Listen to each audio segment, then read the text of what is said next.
big lower body on the kid. 3rd down and 11. Clock ticking down, probably the final play of the first quarter. A little swing pass out here to Wise. Oh, it's level at the 20-yard line, for goodness sakes. Al Walker nearly took his head off. That's known as the old Shamalama Ding Dong. Wow. I tell you what, that has got to be the hit of the year. Definitely. Alfonso Walker just unleashes the wood. Wow, watch this play right here. Oh, for goodness sake. Hello. Wise needs to make an assessment of his anatomy right now to make sure everything's still in place. 1, 2. We have reached the end of the first quarter. Riverdale leads Jonesboro. It is 12-0.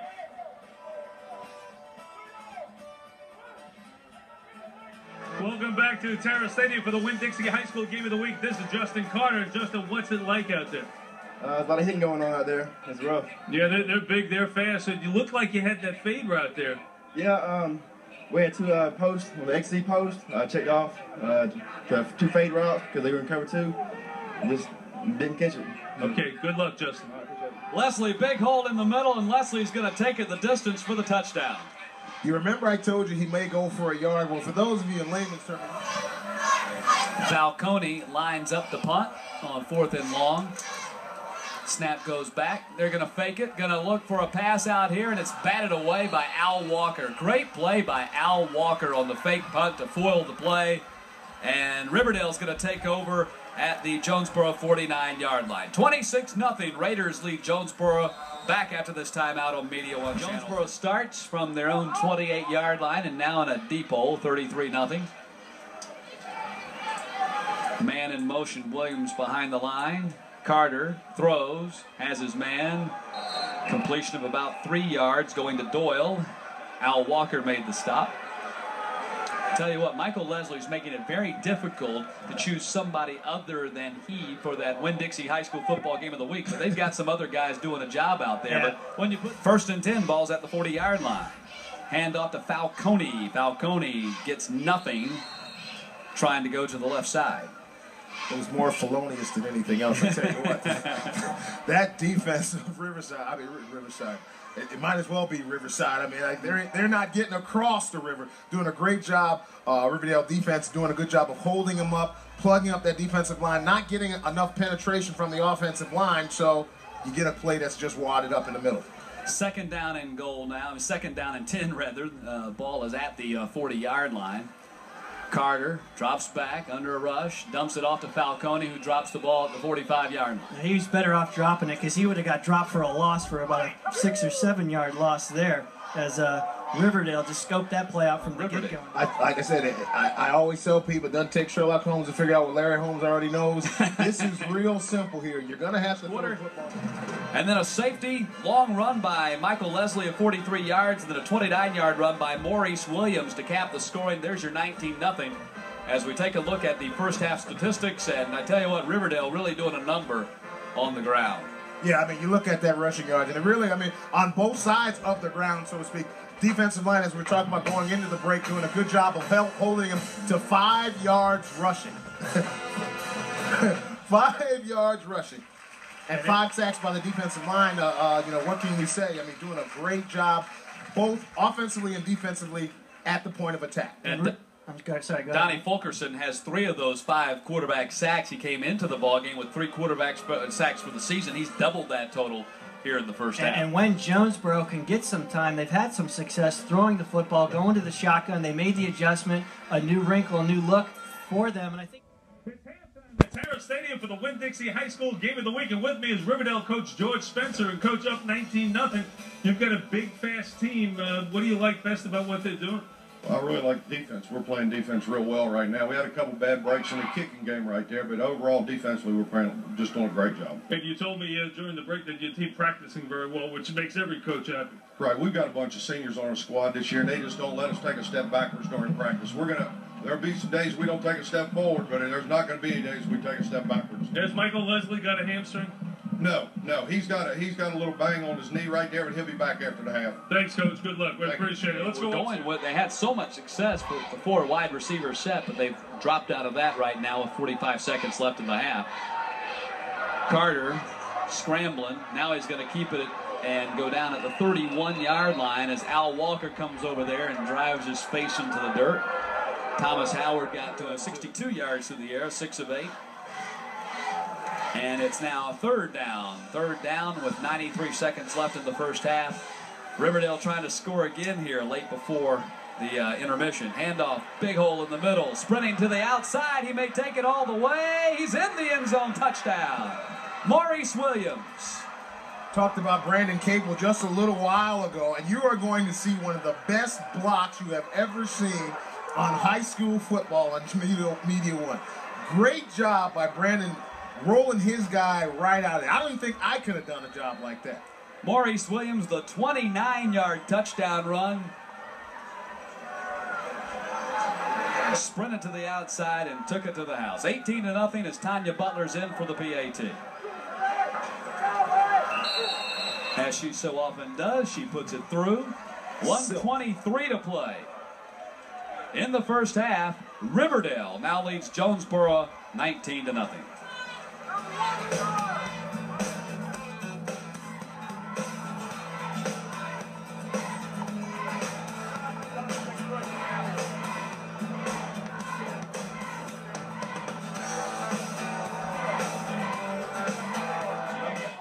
So fourth down. Let's see what Jonesboro does here as the ball's at the 27-yard.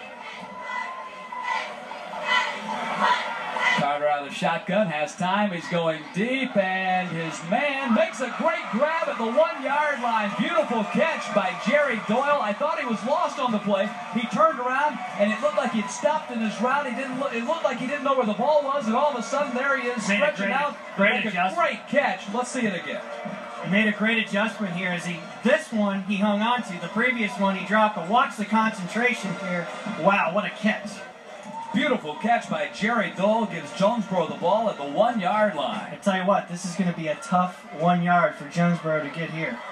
They spread the field. You'll see they still go with the 4 wide receiver set, so they don't try to move it in tight here. Let's see what they do. Quarterback keeper, and it looks like he dropped the ball, and I think he was able to cover. Justin Carter may have lost some inches on that play, and it's going to be second down and goal. You know, that's one of the toughest areas for a quarterback and center exchange. That is a very difficult area because what you have is a center getting his big old butt up in the air, and he's trying to take the ball. You know, the quarterback's trying to grab the ball, so all of a sudden it's a different range of motion. And what you have a lot of times, you see it happen particularly a lot in college football and the NFL, down on the goal line, there is a problem because that center's trying to root hog his guy out, and if he doesn't do it, coach is going to be yelling at him. That's right, you got to stay low, create some kind of crease, and we'll see what they do here. They did lose maybe a foot or two on the play. Second and goal from the 2. Handoff Wise, and he doesn't get in. Jamie, you just talked about it. I mean, stingy defense. Very well coached ball club right now, doing a great job, and right in the middle of a great goal line stand. I tell you what, if he fakes that and goes on a bootleg, he could be dancing in the end zone because that was wide open on that play. But like you said, Jamie, that's going to be a tough. Now it's about 1.5 yards, 2 yards for them to get. And you know, we talked about it earlier. Their defense is averaging 1.9 yards a rush. Third and goal from the 2. Handoff to Wise, and he doesn't get in. And it's fourth and goal now. They were having so much success by spreading the field, and then they try to go right back into the teeth of that defense there as Thomas Howard makes his second consecutive stop inside that 2-yard line. So now they have fourth and goal from about the 1-yard line. Well, Jamie made a great observation. Right there on that particular play, as you say, you know, that's when your coach, somebody needs to see the bootleg. Jonesboro calls a timeout. 7:21 to play here in the first half, and Riverdale leading this one 12-0, but the Cardinals are trying to get back in this thing and now facing a fourth and goal situation. We'll come back for that fourth and goal after this timeout on Media One Channel 33.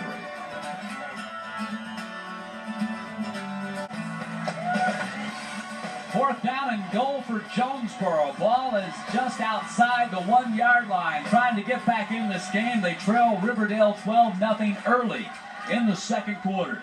Carter, the quarterback, under center. Busted play, and he's going to go down way back at the 10, and Riverdale holds. Maurice Robertson, the guy who shot through there and stopped it. It looked like Carter wanted to hand off to his tailback, and his tailback went another direction. Well, that's kind of the old freeze option, basically. He's looking to run the out fake for it. The play just takes too long. You see right there, they were going to run the option. That's the old freeze option there. But that's not the type of play you run when you consider the defensive linemen are penetrating the line of scrimmage. You know, there's no faking. They're not buying anything. You know, you got to get the ball in and out. And Robertson with yet another big play. He blocked the punt earlier. He is The ball is at the 25-yard line. Again, out of the shotgun, Justin Carter. Flags go flying. Carter has time. Now he steps and runs, and he's looking for room, and he's under a heavy rush, and he goes back down at the 30-yard line. Fulkerson was over there again, but I think Marcus Mosby was the first guy to get to him. But let's see what the flags are about. You know what that is? That's when he's snoring at nighttime. He's going to see Fulkerson in his sleep. Looked like Williams mistimed his jump. He could have made the play, and now Carter's going to go way back at the 40-yard line under a heavy rush. And again, this time it was Donnie Fulkerson. If that's correct, that's his third quarterback sack of the night for Donnie Fulkerson. Big Donnie's been doing a lot of work, but on that particular play, he was actually helped out by the quarterback, Justin Carter, because I think that, I want to look at it again, but Justin Carter basically made up his mind beforehand he was going to run the ball. And I don't know whether there was a play called from the sideline as a quarterback draw, but he made up his mind, didn't look downfield at all. He had just decided before he went out there, First I'm going to run. completion was called ace flex in the Jonesboro terminology. And it looks as though that's what they're going to have to do. They're going to have to throw early in the downs. They're going to have to throw early on first down. Yeah, I mean, it's very difficult to move that ball on that Riverdale defense. There's no question about that. And we've seen them try to run into the teeth of the defense, like you said. 1.9 yards. You're not going to do that. Is what the opponent's average against Riverdale's defense. That's impressive. Second down and 15 now for Jonesboro. Ball is at the 30-yard line.